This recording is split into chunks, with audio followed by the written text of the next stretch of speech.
Imagine living in the Middle Ages, where even coughing at the wrong moment in front of an official could cost you your head. Sounds insane, but it's true. The strangest and sometimes most brutal laws in human history were born from a ridiculous moment, a mistake no one saw coming. From royal scandals to decisions scribbled down in drunken haze, they turned an entire era into one giant joke. And tonight, I'll tell you all about them, the accidents that created laws. So, if you love history but want to hear it in the most entertaining way, hit subscribe to Historical Secrets, turn on notifications, and watch until the end. Because I promise what's coming next will be hard to believe. The Middle Ages were not only an era of knights, magnificent cathedrals, and gilded manuscripts, but also a time when people believed that every event in life, no matter how small, had to be put on trial.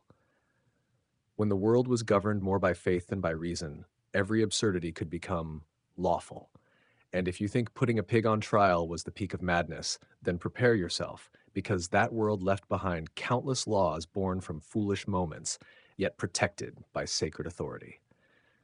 Let's begin with what seemed like a harmless story about Sir Hiss of the Lake, the armored goose. In the Middle Ages, jousting among nobles was not only entertainment, but also a way to display power, honor, and the sheer boredom of the upper class. One afternoon in Bohemia, perhaps tired of repetitive jousts, a knight decided to spice things up by bringing along a new companion, the poor goose itself. And from that moment, history officially recorded one of Europe's strangest legislative accidents. The story spread quickly. The townsfolk laughed, the monks frowned, and the royal court was faced with an unprecedented question. Should nobles be forbidden from arming poultry?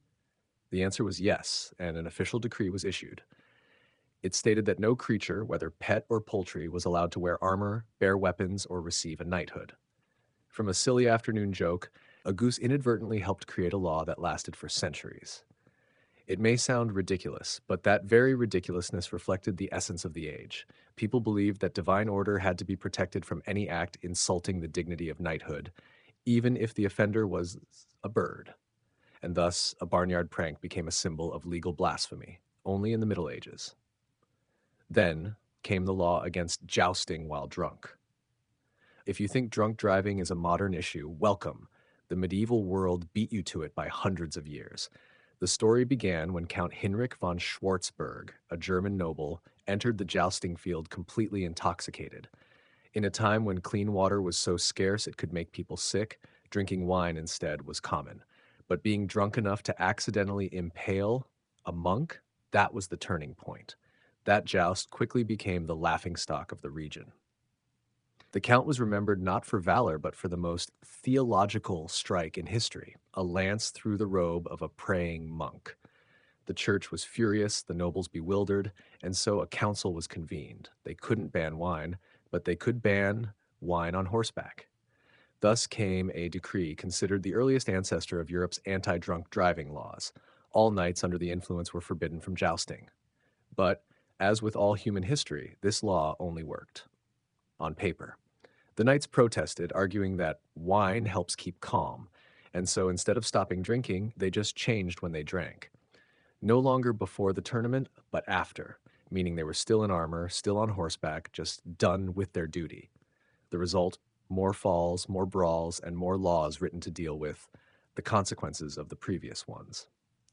Looking deeper, you'll see a fascinating pattern.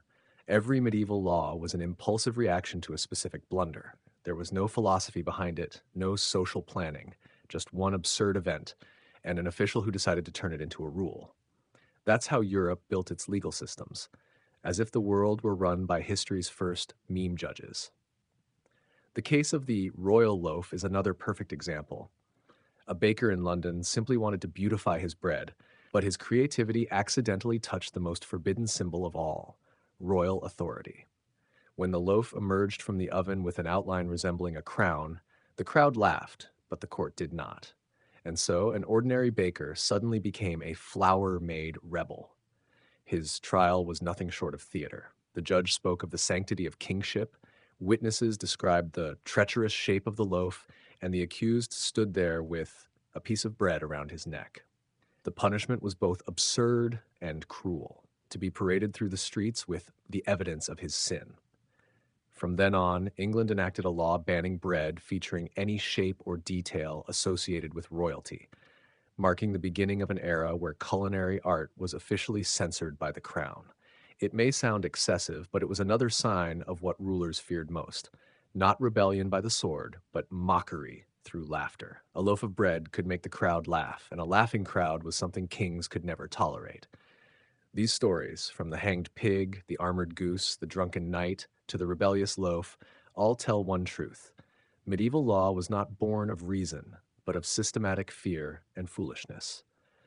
A world where faith in God justified every absurdity and every foolish mistake became a sacred standard of society. And that's why we still laugh when we look back at that era. Not because people were more ignorant then, but because they were more like us than we'd like to admit. Only when they made mistakes, they wrote them into law.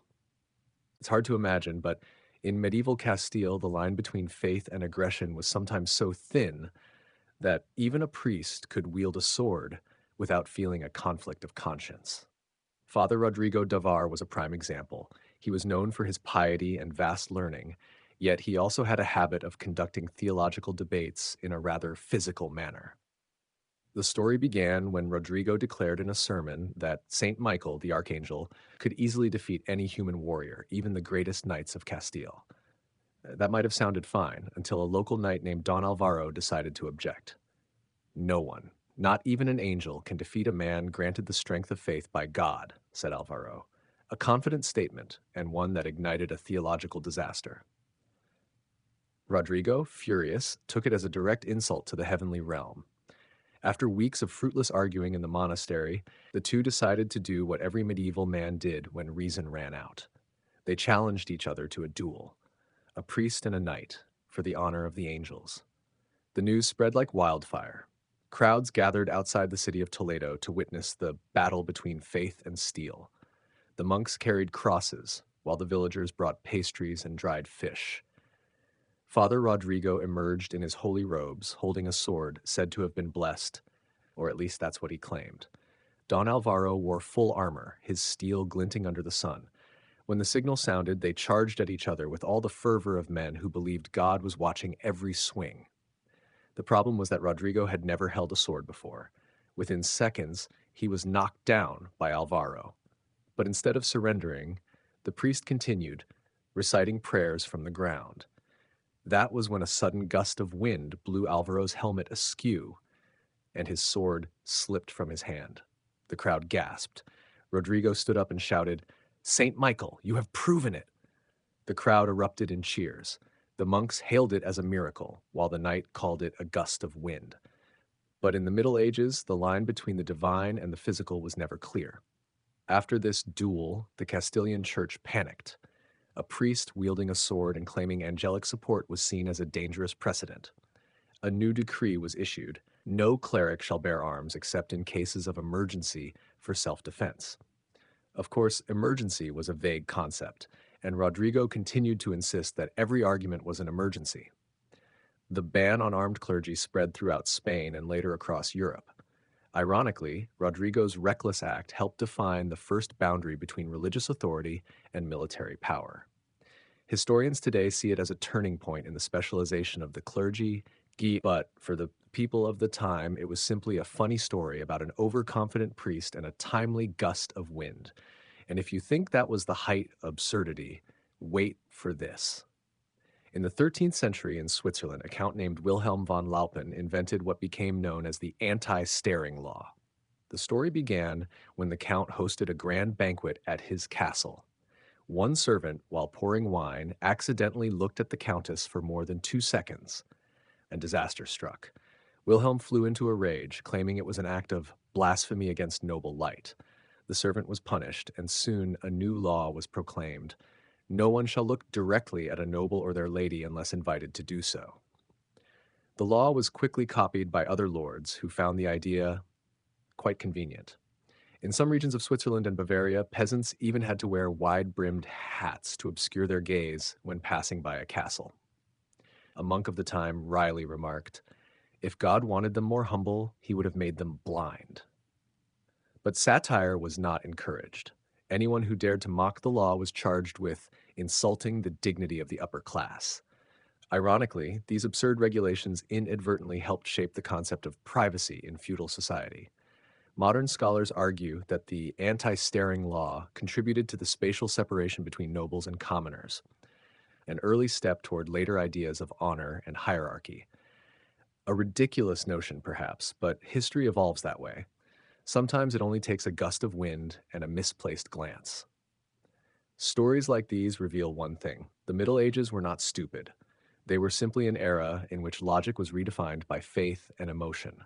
For them, laws were not merely for governance, but to reinforce the belief that the world still followed a divine order, even if that order was sometimes written in blood, wine, or hilarious mistakes.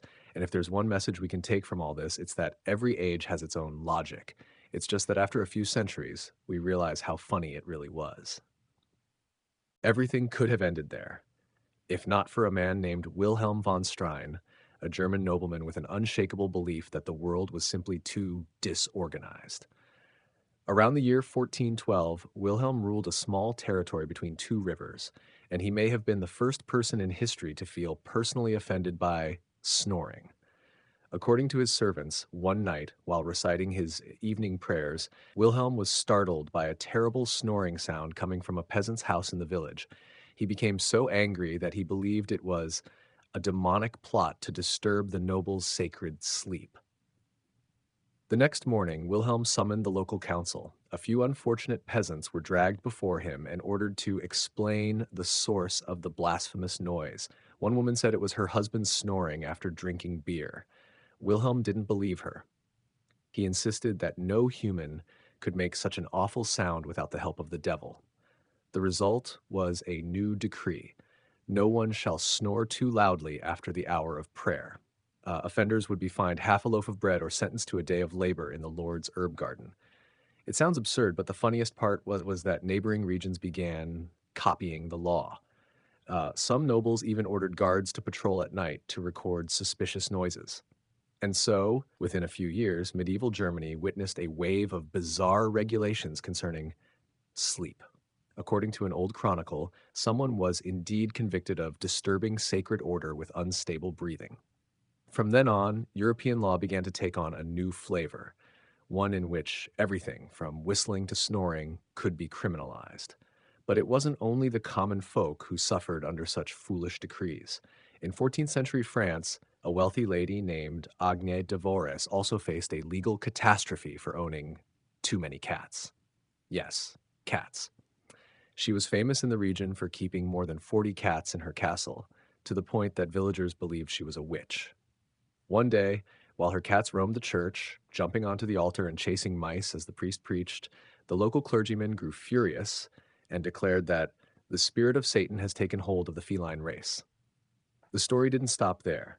A decree was issued stating that no one may own more than 4 cats unless for legitimate religious or medical reasons. The law quickly spread to nearby monasteries, leading to hundreds of innocent cats being banished from villages. Cruel as it sounds, it had disastrous consequences. Just a few years later, Europe was struck by the Black Death, and the rats, now unchecked, spread across the continent. Modern historians believe that without that absurd cat restriction law, the plague might have been less severe. A perfect example of how, in history, even stupidity can trigger global catastrophe. Meanwhile, in England, perhaps no law was stranger than the Pudding Act. It originated in the 13th century when a group of royal chefs argued over whether raisins or apples should be used in Christmas pudding. The debate dragged on so long that the king, who was already hungry, flew into a rage. He decreed that anyone who alters the royal pudding recipe commits treason against the royal palate.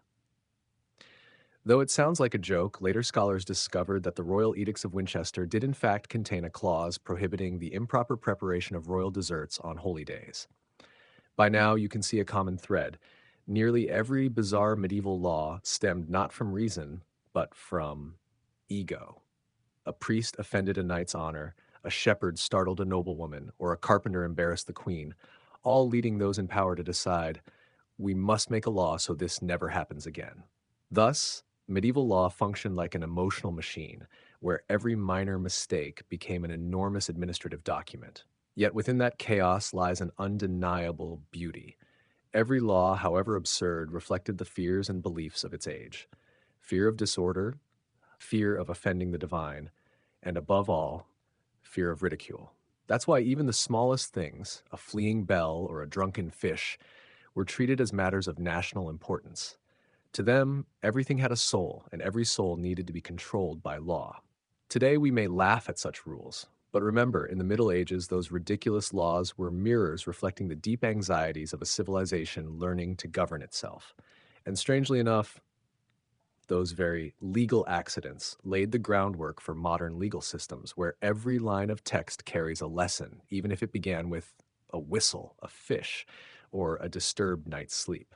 So when you hear church bells ringing or see someone laughing at an ancient law, remember that behind every rule lies a story.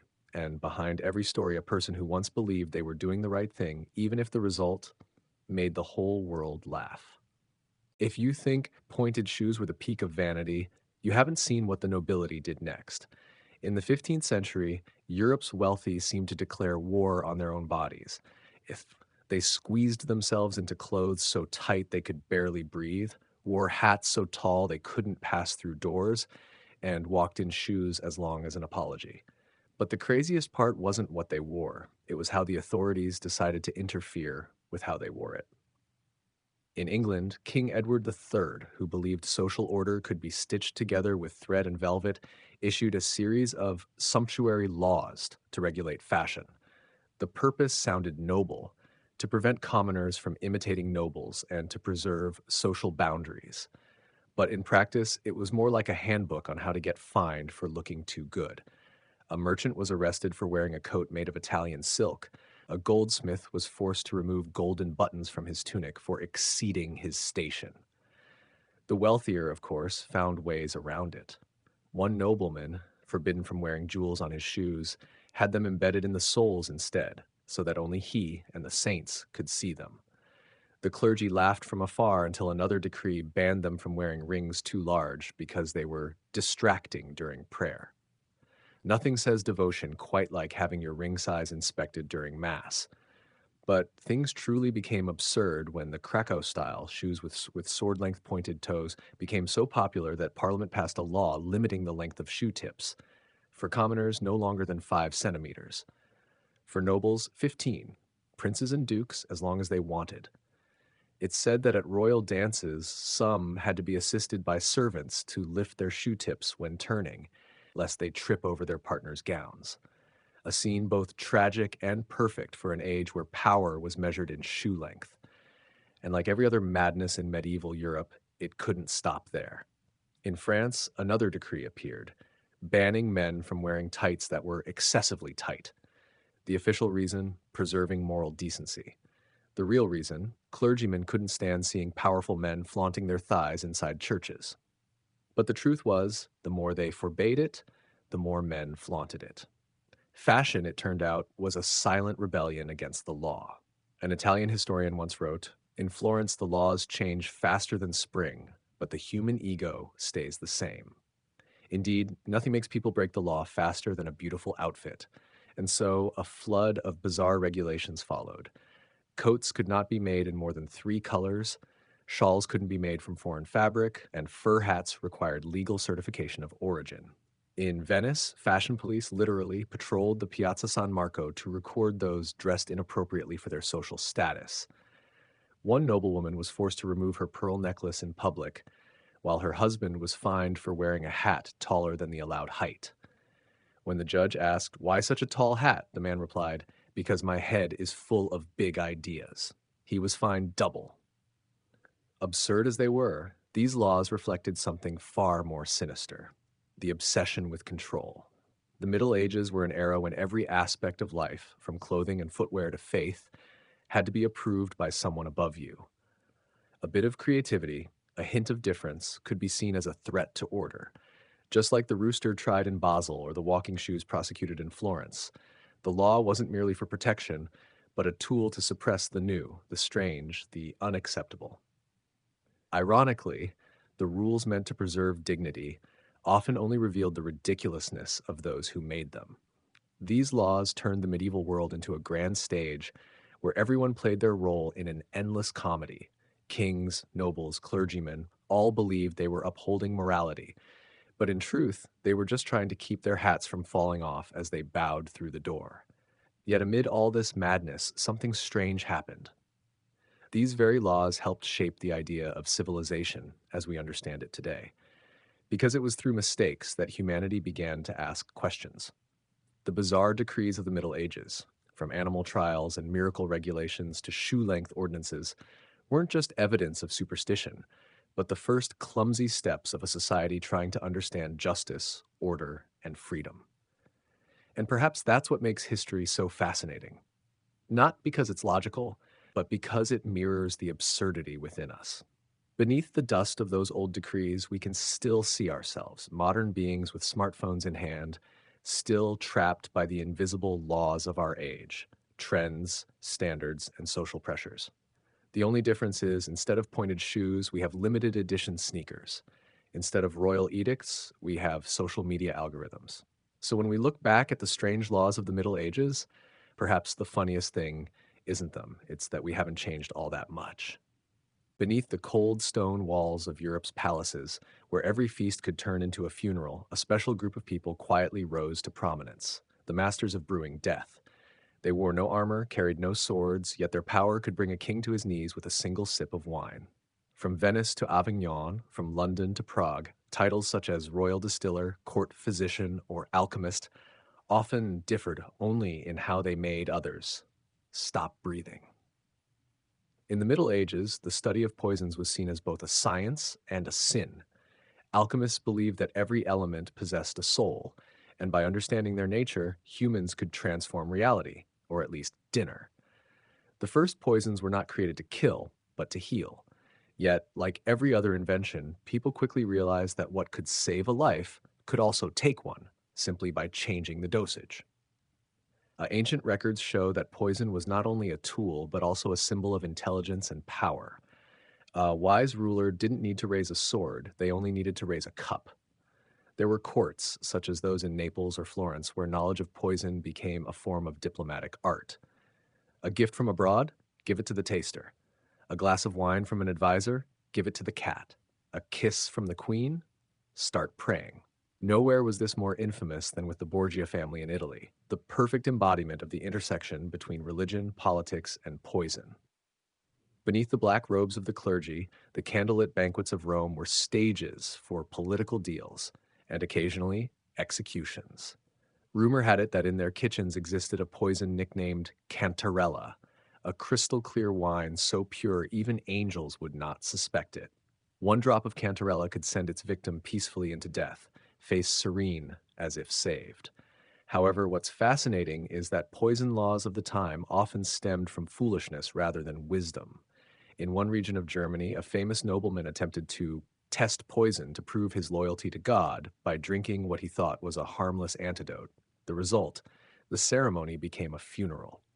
Soon after, authorities issued a decree banning chemical experiments in chapels without clerical supervision. A bizarre law, but one that reflected the era's overwhelming fear, the fear of knowledge. While kings and popes issued decrees to control poisons, the lower classes turned them into folk tradition. In rural France, women were taught to recognize poisonous plants as part of the art of survival, though such knowledge was often mistaken for witchcraft. A herbal tonic for fever could get a woman burned at the stake. Ironically, those same women laid the foundation for modern toxicology. It's undeniable that the Middle Ages were an age of paradoxes. The same person could be both healer and killer. The same plant, both medicine and curse.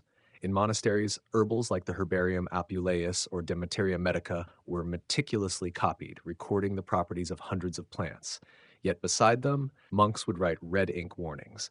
Let not the unworthy learn of this. Knowledge was power, and power demanded secrecy. One of the strangest events occurred in 15th century Venice when the city council passed a poison law. Anyone selling strong medicine without a license could be executed. But the absurdity lay in the requirement for licensing. Applicants had to prove they could create a potion strong enough to kill. The result?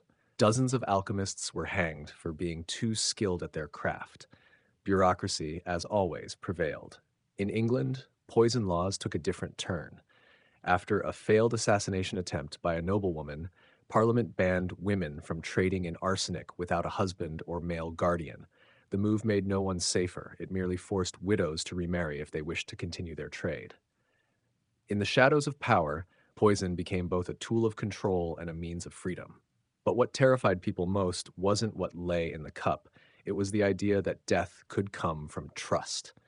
A king could be poisoned by the person he trusted most. A priest could collapse during mass. A knight could die from kissing the wrong hand. That insecurity gave rise to strange medieval rituals. Drinking from silver cups, wearing gloves at meals, even toasting in order of rank to distribute the risk of death.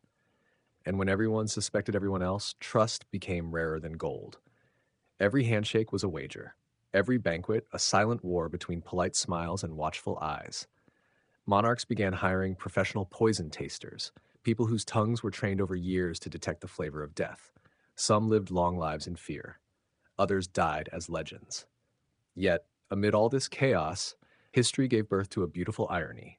The very anti-poison laws of the Middle Ages laid the groundwork for modern science. From witch trials to bans on experimentation, humanity was forced to learn more about the body, about chemistry, and about its own limits. That irrational fear somehow gave rise to reason.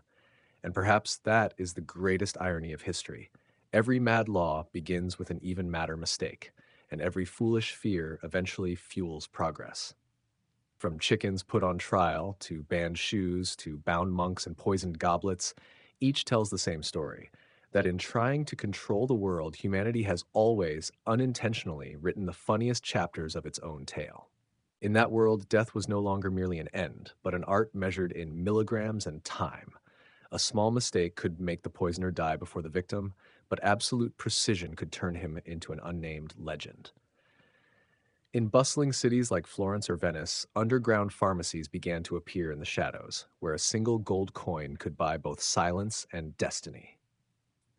Inside candlelit rooms, skillful hands ground leaves, weighed powders, stirred solutions, each movement like a sacred ritual. They called themselves servants of knowledge, but in truth they served power.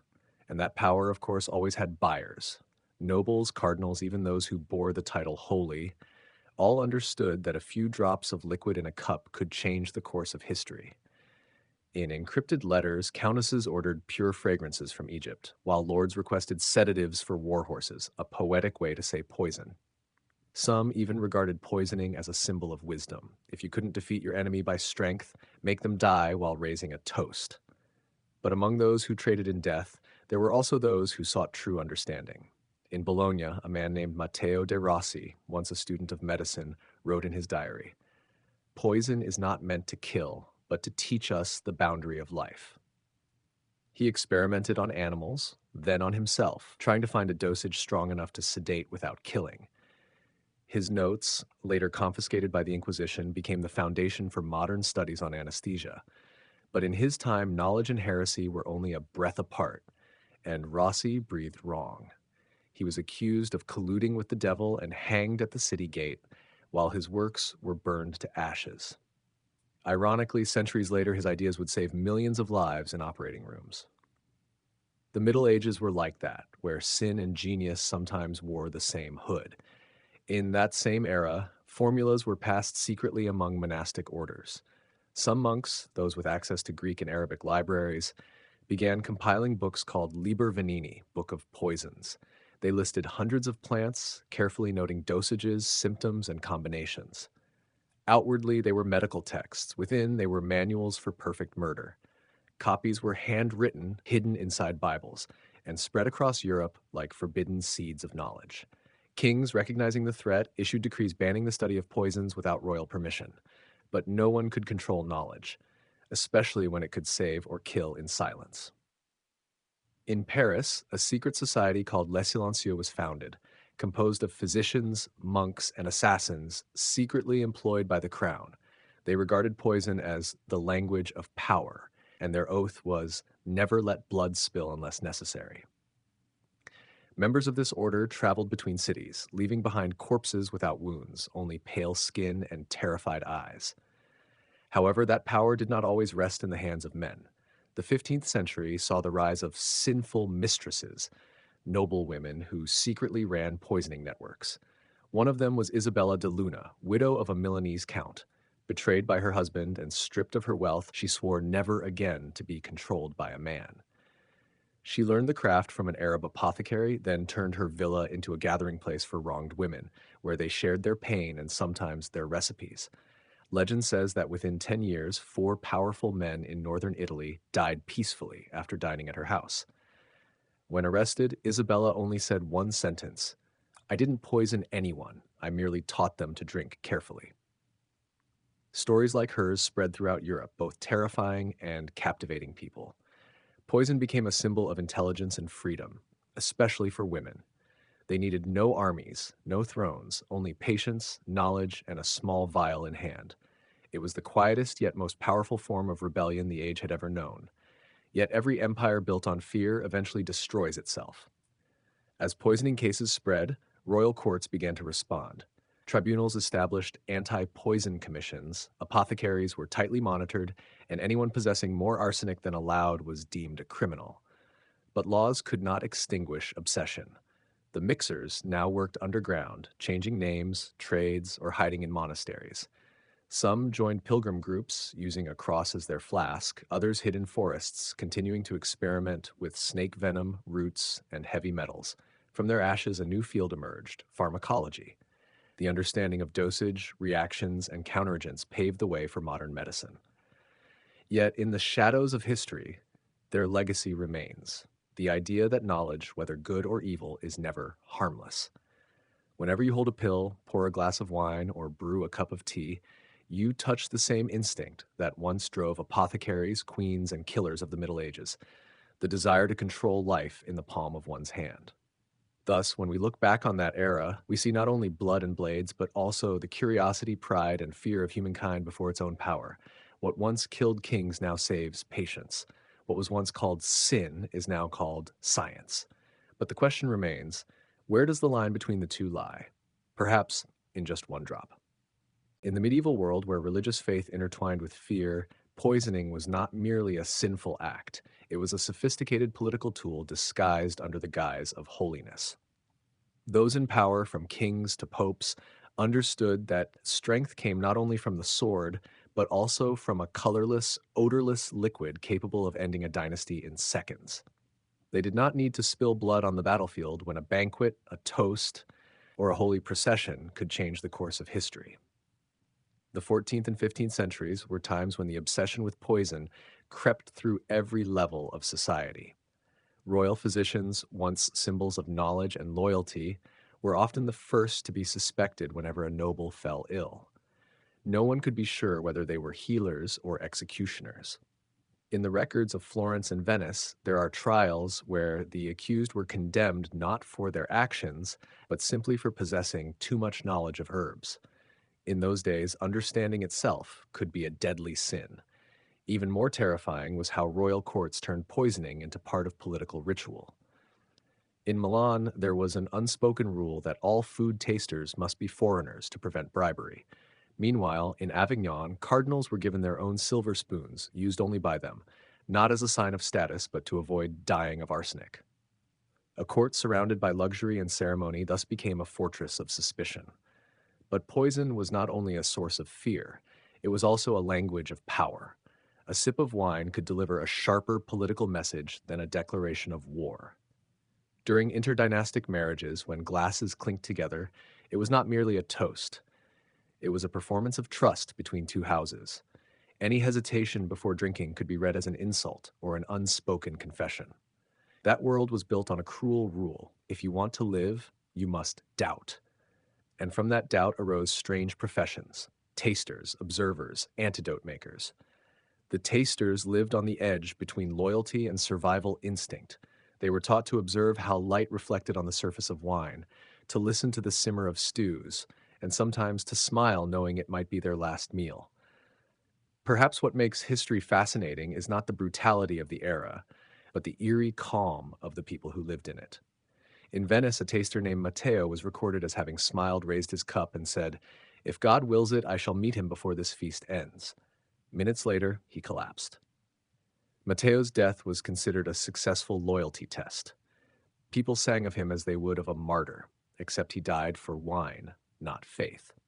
And while the tasters died in silence, those behind them learned, refined, and turned poisoning into a sophisticated art. Alchemists, sponsored by royal courts to study the secrets of God, gradually shifted toward experimenting with more dangerous compounds. They believed that if gold was the symbol of eternity, then poison was the path to ultimate power. Each time they boiled mixtures of sulfur and mercury, they sought not only material transformation, but also the ability to command life itself. Many alchemists believed that poison could purify the human soul, erasing sin by returning the body to dust. This idea was quickly embraced by lords and princes, for it offered them a philosophical excuse for murder. When a prince died of a strange illness, it could be declared a divine cleansing rather than a political conspiracy. But as with all human secrets, such power could not be contained forever. When dynasties fell, when alchemists were burned at the stake or forced to renounce magic, their knowledge survived, passed down through handwritten copies, symbols carved into monastery walls, or elaborately encoded prayer books. Somewhere in the darkness of medieval Europe, people still believed that men of God knew how to make their enemies sleep without ever drawing a blade. That was the greatest paradox of the age. The church itself, the institution that preached forgiveness, became the refuge for those who mastered death. Bishops sponsored holy healers, men who knew how to prepare mixtures, both to cure illness and to cure trouble. And once the line between miracle and crime was erased, Europe entered a new era, one where morality was merely a tool of politics. The subtle assassinations, the deaths without cause, the prayers turned into ciphers, all wove the dark tapestry of medieval power. No one trusted oaths of loyalty. No one trusted friendship. And in truth, no one trusted themselves. When church bells rang to signal the hour of prayer, people no longer thought of God. They thought of the secrets whispered in palace kitchens.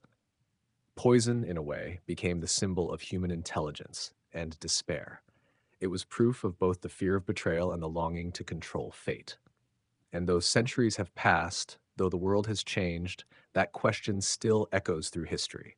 Does knowledge always come with sin? Or is it simply that humanity, in its pursuit of divine power, has poisoned its own soul? The northern warriors brought more than just swords and shields. They carried traditions, rituals, and ancient beliefs, a religion blended with storm and blood, with gods and the instinct to survive. When they arrived in Constantinople, the world seemed to hold its breath. For in that moment, two civilizations, one savage, one sophisticated, touched not to destroy, but to merge. The Byzantines, renowned for their cunning and political subtlety, saw in these foreigners something they themselves had lost: absolute loyalty. While the Greek nobles fought for power through schemes, the Varangians swore by blood. They pledged before the throne through an ancient ritual, laying their hands upon axes and swords, speaking their oath in the glow of sacred candles. We shall be the wall of the emperor until our blood touches the earth. From then on, they became the gatekeepers of history. They stood behind the throne at every coronation, marched with the emperor in campaigns reaching as far as Syria and Egypt, and watched over the intrigues sprouting within that dazzling palace. The people of Constantinople called them the blonde ones of the war god. When they paraded through the streets, their massive axes reflected sunlight, making people bow their heads. To many, they were symbols of justice. But to the Byzantine nobility, they were a harsh reminder that the throne survived only through the blood of those who did not belong. At banquets, they did not speak. At councils, they did not argue. But when the emperor commanded, they acted, and they never failed. Their loyalty did not come from devotion, but from an ancient philosophy. An honorable death is worth more than a shameful life. In battle, when outnumbered, the Varangians would not retreat. They formed ranks, shoulder to shoulder, and fought until the last man fell. The Byzantines saw it as madness, but for the northerners, it was glory. They did not fight for the throne, they fought for the oath, and that made them more terrifying than any army of the Middle Ages. Over time, the Varangian Guard became an inseparable part of the Byzantine court. They guarded treasures, protected coronation ceremonies, and even watched over the tombs of dead emperors. During solemn funerals, they stood along the corridors, hands resting on axe handles, heads bowed, candlelight flickering off bronze armor. No one dared speak. No one dared cry. Only the sound of metal echoed when they struck their axes against stone, the final farewell of the northern warriors to the one they once protected. Yet loyalty is always a double-edged sword.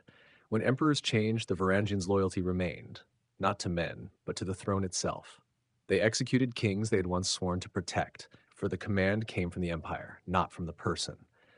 To them, emperors could change, but the symbol of power could not, and that was why they were both respected and feared. When palace conspiracies were uncovered, it was not local executioners, but the Varangians who ended it.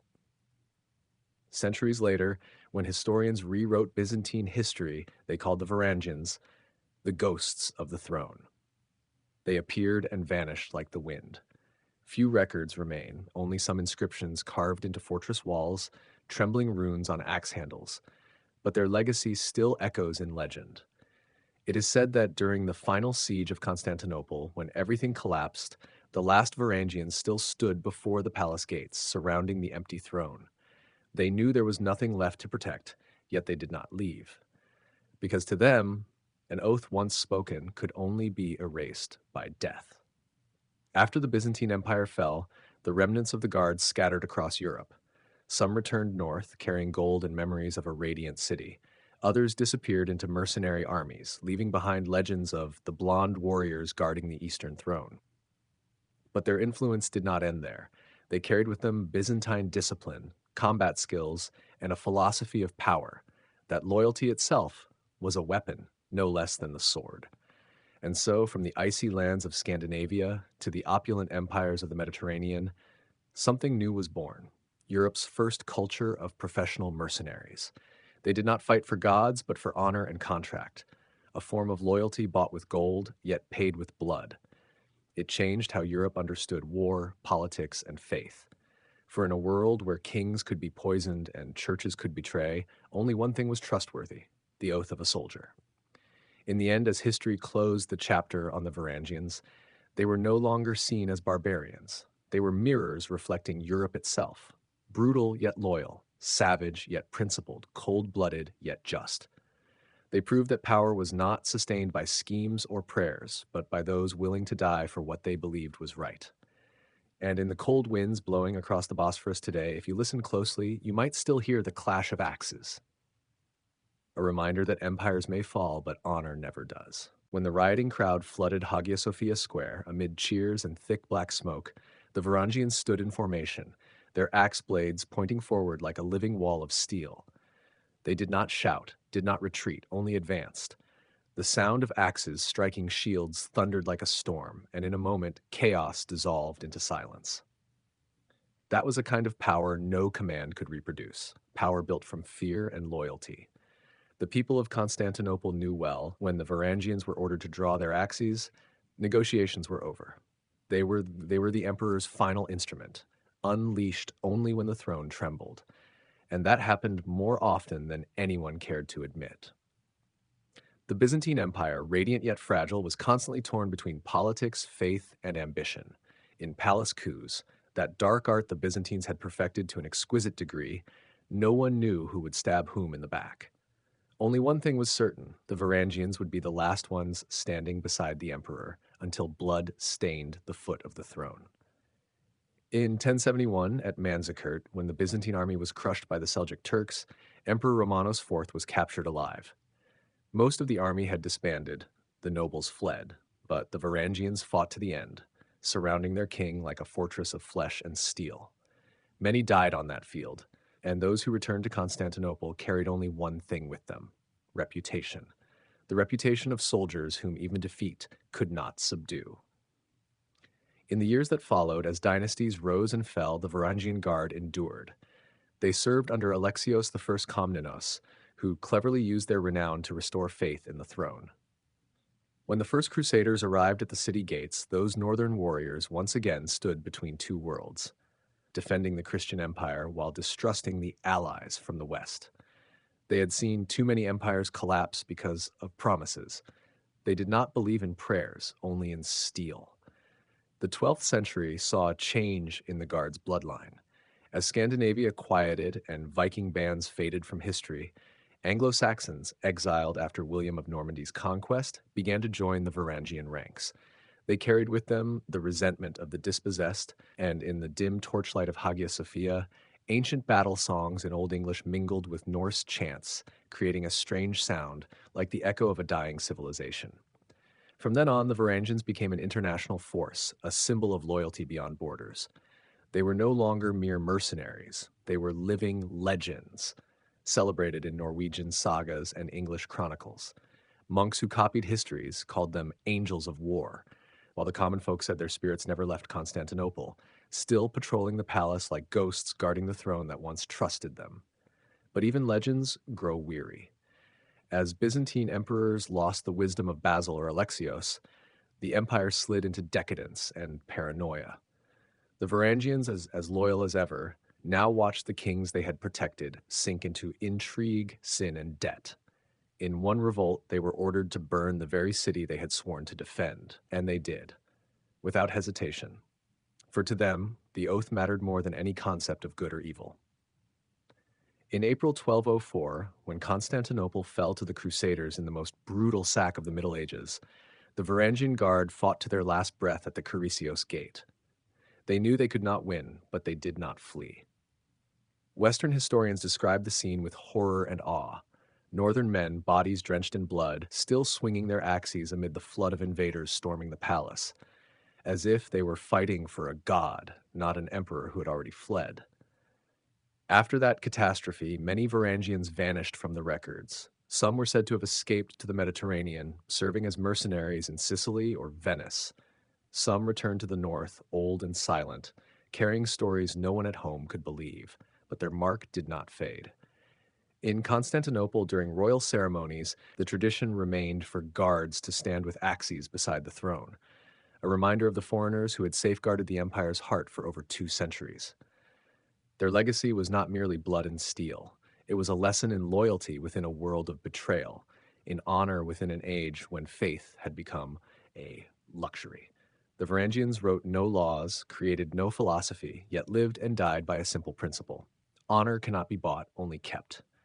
And perhaps that is why, through countless wars and ruins, their name endures in human memory.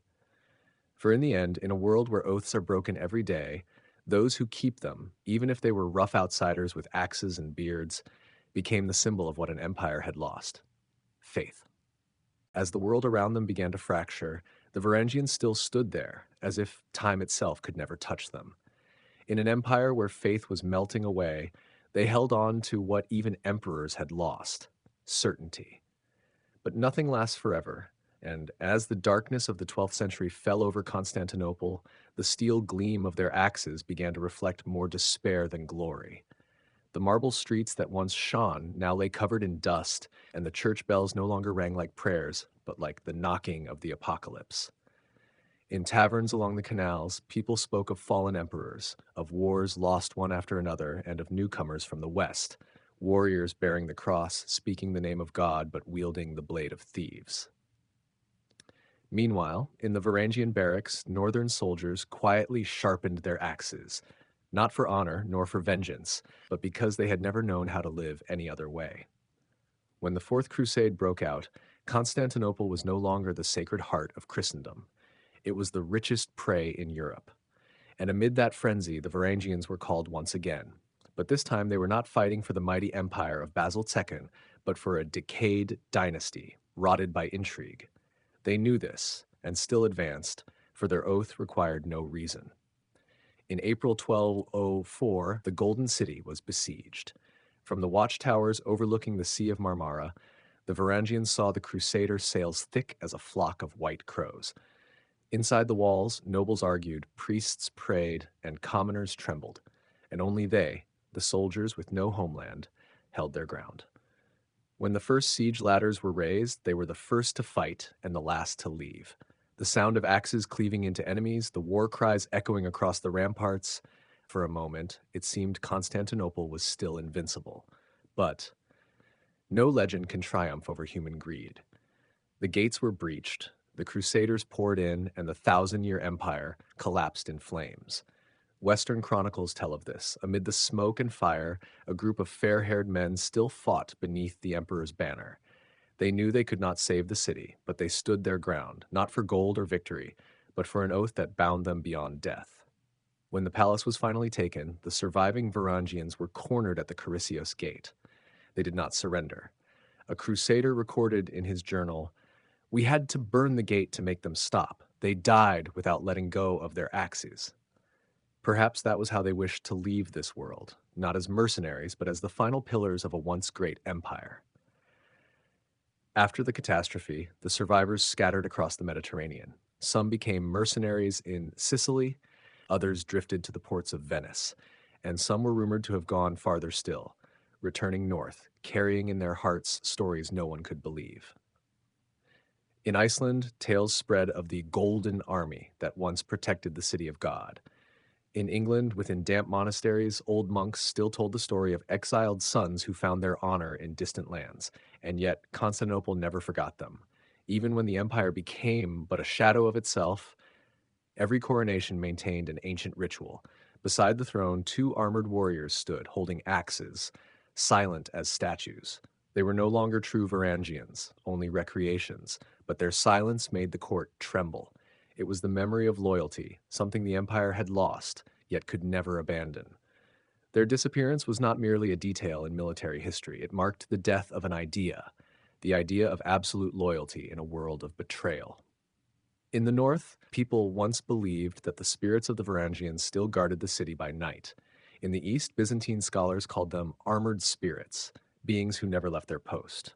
Perhaps that is only legend, but legend too is how humanity preserves faith amid ruins. The Varangians came to Constantinople seeking redemption and found something greater: meaning. In a world of schemes and power, they chose to become symbols of order and honor. They were mercenaries, yet also teachers of a warrior's morality. They understood that loyalty was not blindness, but the only choice left when all other values had fallen. And that is what made them legends. Not because of how they won, but because of how they lost. Not because of the city they protected, but because of the way they lived for it. When their axes fell silent, Constantinople lost not just its guards, but its soul.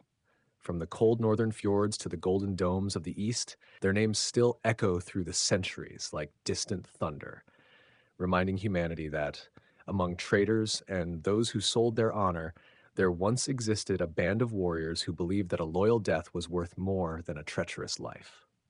Perhaps the most bitter part of this story is not the collapse of faith itself, but the way it was slowly eroded by those who carried the cross. On distant battlefields, the Crusaders began to realize that their true enemy was not Islam, but themselves. Outside the walls of Jerusalem, they fought the Saracens. Inside the city, they fought hunger, thirst, and the bottomless greed of mankind. In dark chambers where candles burned low and wine spilled freely, the warriors of Christ whispered confessions to themselves, then drank another cup to forget.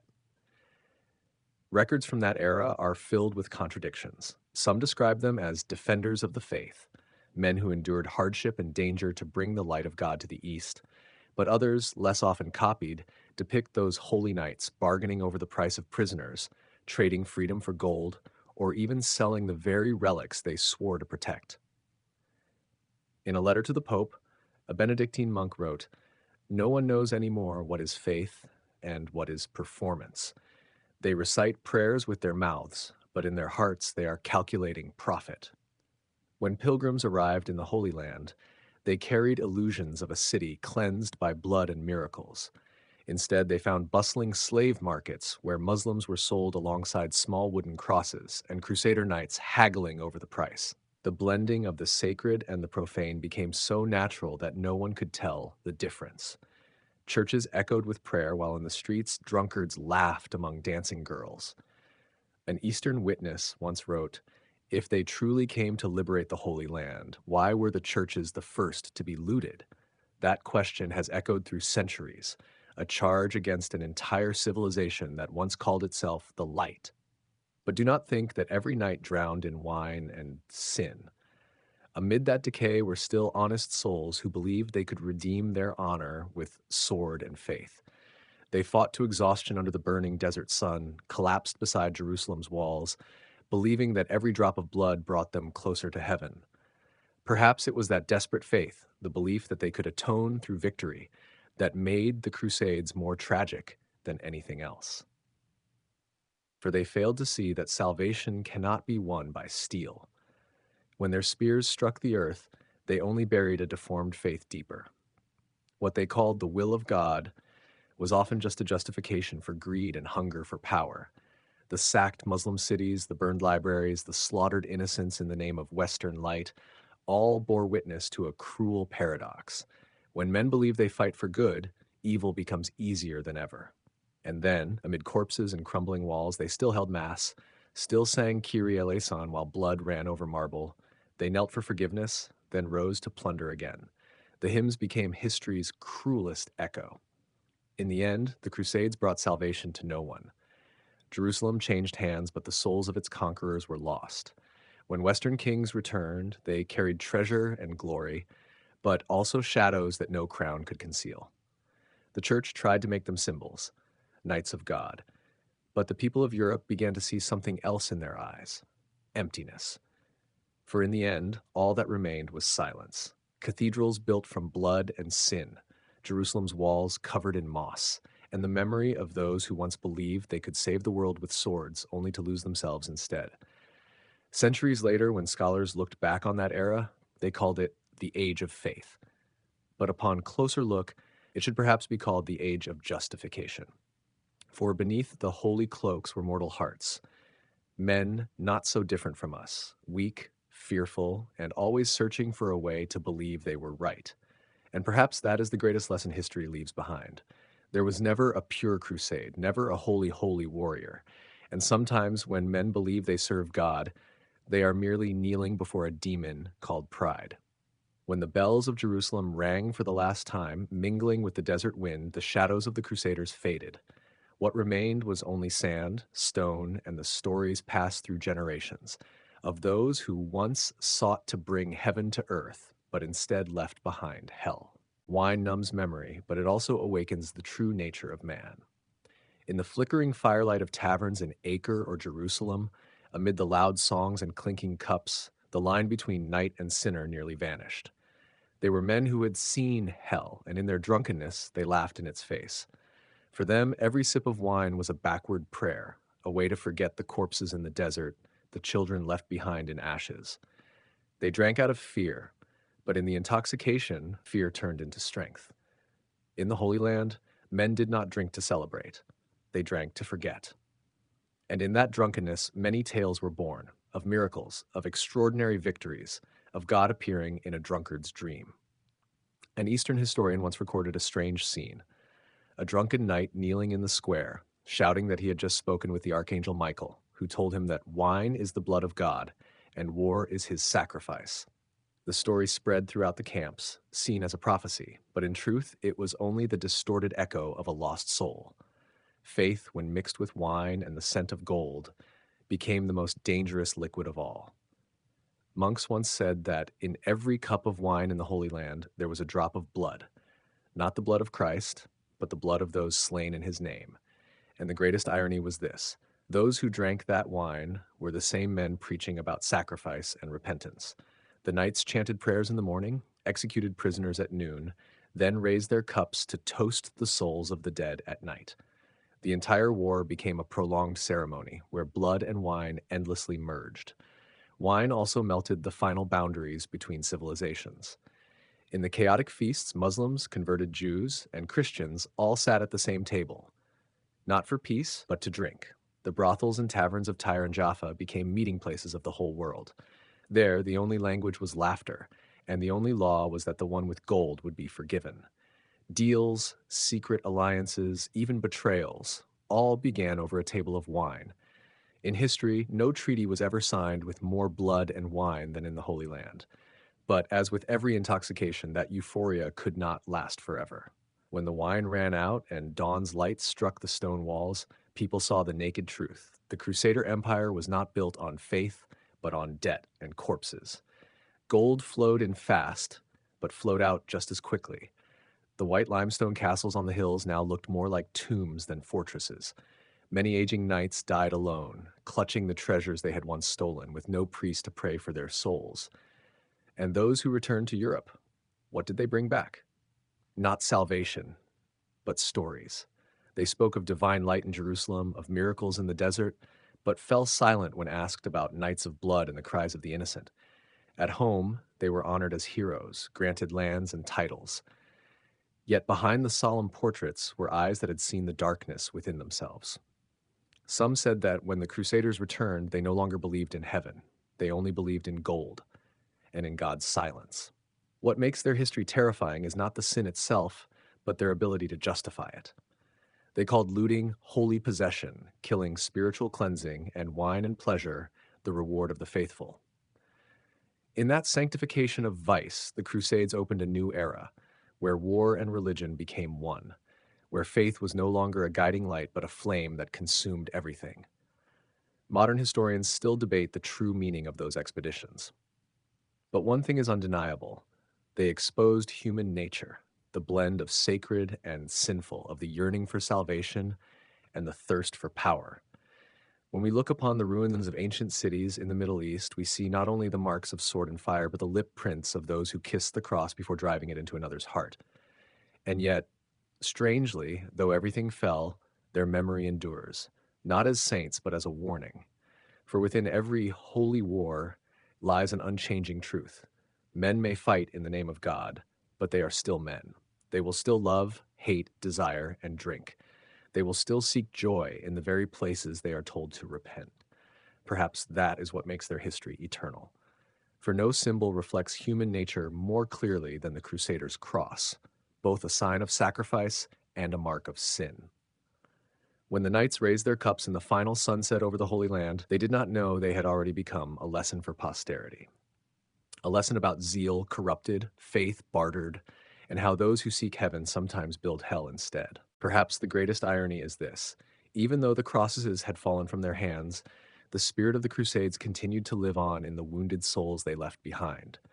When the blood had dried on the desert sands, when Jerusalem had turned to ashes, what Europeans brought home was not spoils of war, but a new ideology, a belief that God could be used to justify every human ambition. And from that moment on, Europe was never the same. The monarchies quickly learned from the knights that faith could be the most powerful instrument of power. From the cracks of the Crusades, a new Europe was born, no longer a continent of saints, but of emperors. The church, instead of guiding people toward heaven, began to stand at the center of commerce and politics. The cathedrals built with blood and gold now opened banks of souls where sins could be washed away with money. Every coin dropped into the donation box became a ticket to heaven, at least according to the clergy. And while the people knelt in prayer, monks in black robes counted money in the shadows. From the cities of Italy, merchants and priests joined hands to build a new religion, the religion of power. In this intoxicated state, the crusading spirit was reborn in another form, no longer knights with swords, but kings and merchants bearing the cross on their banners. Instead of blood, they took gold. Instead of Jerusalem, they aimed for the whole world. In the centuries that followed, when the first sails left Europe across the Atlantic, the same justifications were heard again. We go in the name of God. It was the same voice that once slurred from the mouths of drunkards in Acre. The Crusades never truly ended. They merely changed shape. This time, the road to the Holy Land led not through the desert, but across the seas. Every colony, every conquest, every soul forced to convert, all bore the mark of that ancient vow, in the name of God, but for the sake of man. The descendants of those knights became explorers, priests, and rulers. They carried with them arrogance wrapped in sanctity, a belief that their civilization alone deserved to exist. In Europe, the image of the Crusader was transformed into that of the hero of enlightenment, a man who dared to conquer darkness in the name of light. But that light, as always, was fueled by the oil of others' blood. It was also during this era that scholars began rewriting history. They turned murderers into heroes, blood merchants into guardians of faith. Hundreds of epics, paintings, and sermons were spread far and wide, not to remind people of sin, but to conceal it. In the imagination of the masses, the Crusader was no longer flesh and blood. He became a symbol, an ideal of honor and virtue. And like every other symbol, he was purified of all stains. No one wanted to tell how that hero once got drunk, killed innocents, or sold holy relics for wine and gold. Yet, it was precisely this forgetting that made the Crusades immortal. Because when humanity forgets its sins, it repeats them. And they did, in the New World, in Africa, in Asia, wherever someone was labeled a savage. The spirit of salvation by the sword lingered in every conquest. It was the undying offspring of those blood-soaked nights in the Holy Land. But history always finds a way to take revenge. When Europe entered the Age of Enlightenment, new voices began to rise, asking questions no one had dared to ask for centuries. If God is love, why do men kill each other in his name? And so what was once seen as glory began to unravel. Renaissance historians, philosophers, and poets began to look at the Crusades as a mirror reflecting the Western soul. They no longer saw saints in shining armor, but men lost between sin and faith. Even so, exposed as it was, the Crusade continued to fascinate the imagination of the world, for it touches something deeply human, the desire to believe we are right, even when we are wrong. Every century finds a way to resurrect that spirit in its own form, sometimes in war, sometimes in moral justifications for power. We still carry within us the seed of those nights, the yearning to be noble, yet always ready to step on others to achieve it. Perhaps deep down, that is the greatest tragedy of the crusading age. It did not only destroy lands, but left cracks in the human soul, where faith and desire forever coexist. And so, when we look back at them, we should not only see sinners or blind believers, but ourselves within them, humans searching for meaning, yet forever lost between their own light and shadow.